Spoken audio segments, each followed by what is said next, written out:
കേന്ദ്ര വിദ്യാഭ്യാസ മന്ത്രി ധർമ്മേന്ദ്ര പ്രധാന്റെ രാജി ആവശ്യപ്പെട്ട് രാജ്യവ്യാപക പ്രതിഷേധത്തിന് കോക്രോച്ച് ജനതാ പാർട്ടി മറ്റന്നാൾ മുതൽ സാമൂഹിക പ്രവർത്തകൻ സോനം വാങ്ചുക് ജന്തർ മന്ദറിൽ നിരാഹാര സമരം ആരംഭിക്കും. ധർമ്മേന്ദ്ര പ്രധാൻ രാജിവെച്ചില്ലെങ്കിൽ പ്രധാനമന്ത്രി നരേന്ദ്രമോദി രാജ്യം ഭരിക്കാൻ യോഗ്യനല്ല എന്ന് CJP സ്ഥാപകൻ അഭിജിത് ദീപ് കെ പറഞ്ഞു.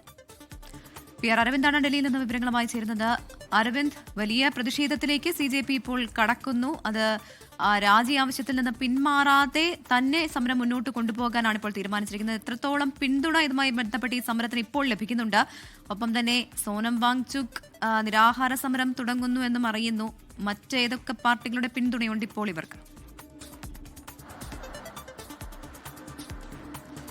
ഗോകുൽ പ്രവിധ, ജന്തർ മന്ദറിൽ CJPയുടെ പ്രതിഷേധം 7ാം ദിവസത്തിലേക്ക് കടന്നിരിക്കുകയാണ്. ഒരു തരത്തിലും പിന്നോട്ട് പോകണ്ട എന്ന നിലപാടിൽ തന്നെയാണ് കോക്രോച്ച് ജനതാ പാർട്ടി ഉള്ളത്. കാരണം നീറ്റ് പരീക്ഷ ക്രമക്കേട് അടക്കം ഉയർത്തിക്കൊണ്ട് കേന്ദ്ര വിദ്യാഭ്യാസ മന്ത്രി ധർമ്മേന്ദ്ര പ്രധാൻ രാജിവെക്കണമെന്ന ആവശ്യമാണ് കഴിഞ്ഞ കുറേ നാളായി കോക്രോച്ച് ജനതാ പാർട്ടി ഉന്നയിക്കുന്നത്. പക്ഷേ ഇതിൽ കൃത്യമായ നിലപാടെടുക്കാൻ കേന്ദ്ര സർക്കാരോ അതുപോലെ തന്നെ പ്രധാനമന്ത്രി നരേന്ദ്രമോദിയോ തയ്യാറാകുന്നില്ല എന്നതാണ് പ്രധാന ആക്ഷേപമായി CJP അടക്കം ഉയർത്തുന്നത്. ഇതിലൊരു രാജ്യവ്യാപക പ്രചാരണത്തിന് കൂടി CJP തയ്യാറാകുകയാണ്. നേരത്തെ രാജ്യത്തിന്റെ വിവിധ നഗരങ്ങളിൽ CJP പ്രതിഷേധം നടത്തിയിരുന്നു. പക്ഷേ ഇത് കൃത്യമായി തന്നെ ജനങ്ങളെ ബോധ്യപ്പെടുത്തുക, കൂടുതൽ വിദ്യാർത്ഥികളെയും അതുപോലെ തന്നെ മാതാപിതാക്കളെ അടക്കം ഈ സമരത്തിൽ പങ്കാളിയാക്കുക എന്നതാണ് ഇപ്പോൾ CJP ലക്ഷ്യം വെക്കുന്നത്. അതേസമയം എന്നായിരിക്കും ഈ രാജ്യവ്യാപക പ്രചാരണം ആരംഭിക്കുക എന്ന കാര്യത്തിൽ CJP വ്യക്തമാക്കിയിട്ടില്ല. നിലവിൽ കഴിഞ്ഞ 7 ദിവസമായി ഡൽഹി ജന്തർ മന്ദറിൽ തുടരുകയാണ്. വലിയ പിന്തുണ ജനങ്ങൾക്കിടയിൽ നിന്ന് CJPക്ക് ലഭിക്കുകയും ചെയ്തിരുന്നു. ഓരോ ദിവസവും പ്രത്യേക പ്രതിഷേധ പരിപാടികളാണ് CJP ആസൂത്രണം ചെയ്യുന്നത്. കഴിഞ്ഞ ദിവസം ഡയപ്പറുകൾ ധർമ്മേന്ദ്ര പ്രധാൻ അയച്ചുകൊണ്ട് പ്രതിഷേധിച്ചിരുന്നു. കഴിഞ്ഞ ദിവസം പോസ്റ്റ് കാർഡുകൾ അയച്ചിരുന്നു.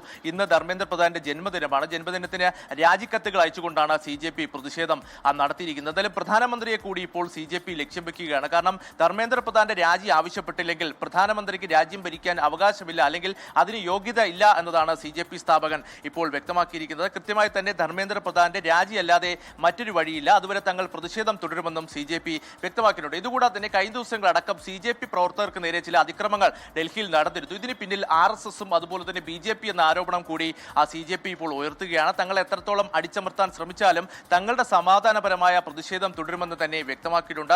കർഷക സംഘടനകളടക്കം ഇതിന് പിന്തുണ അറിയിച്ചിട്ടുണ്ട്. അതേസമയം പ്രതിപക്ഷ പാർട്ടികൾ പരോക്ഷമായി പിന്തുണ നൽകുന്നെങ്കിലും ജന്തർ മന്ദറിലേക്ക് എത്തി ഒരു അപൂർണ്ണ പിന്തുണ നൽകാൻ ഇതുവരെ തയ്യാറായിട്ടില്ല. വിദ്യാർത്ഥികളെയും അതുപോലെ തന്നെ പൊതുജനങ്ങളെ അടക്കം അണിനിരത്തിക്കൊണ്ടാണ് CJPയുടെ പ്രതിഷേധം നിലവിൽ മുന്നോട്ട് പോകുന്നത്. നീറ്റ് പരീക്ഷ ക്രമക്കേടുമായി ബന്ധപ്പെട്ട് ഏകദേശം 20 വിദ്യാർത്ഥികൾ ആത്മഹത്യ ചെയ്തു. ഇതിന്റെ പൂർണ്ണ ഉത്തരവാദിത്തം ധർമ്മേന്ദ്ര പ്രധാൻ എന്ന് തന്നെയാണ് CJP വ്യക്തമാക്കുന്നത്. എന്തായാലും വരും ദിവസങ്ങളിലും ശക്തമായ പ്രതിഷേധം തുടരും. ഞായറാഴ്ചയാണ് സാമൂഹ്യ പ്രവർത്തകനായ സോനം വാങ്ചുക് ഒരു നിരാഹാര സമരം പ്രഖ്യാപിച്ചിട്ടുള്ളത്. നാളെയാണ് കേന്ദ്ര സർക്കാരിന് ഒരു സമയപരിധി നൽകിയിട്ടുള്ളത്. നാളേക്കകം ധർമ്മേന്ദ്ര പ്രധാൻ രാജിവെച്ചില്ലെങ്കിൽ അനിശ്ചിതകാല നിരാഹാര സമരവും സോനം വാങ്ചുക് ജന്തർ മന്ദറിൽ ആരംഭിക്കും.